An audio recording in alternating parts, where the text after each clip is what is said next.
Cảm giác ca mê mình nó mê cha nè bà mẹ có mà phơi y nhỏ aka tin cha đi kreya ma ne ka pi nhỏ aka ti ai nó tới nó bị cái chết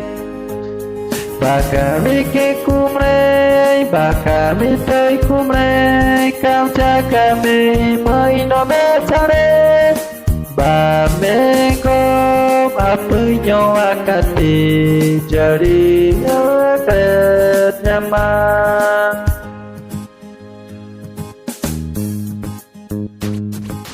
cảm giác cảm mẹ mình nó mẹ cha nè bà mẹ có apa nyo akati jadi akat nyaman ne kami nyo akati ai nó tới nó bị cái chết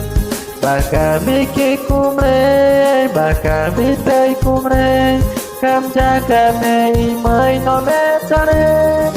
bà mẹ có bà với nhau akati jadi akret nyaman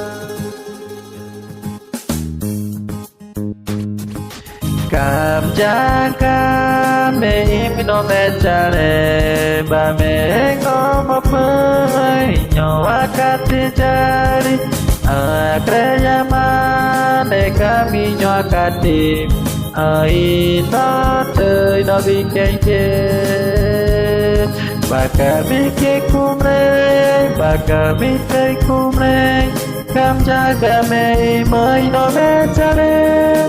bà mẹ có mà punya akati jadi akret nyaman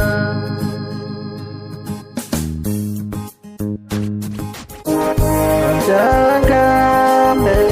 mẹ cha nè bà mẹ có mà punya akati jadi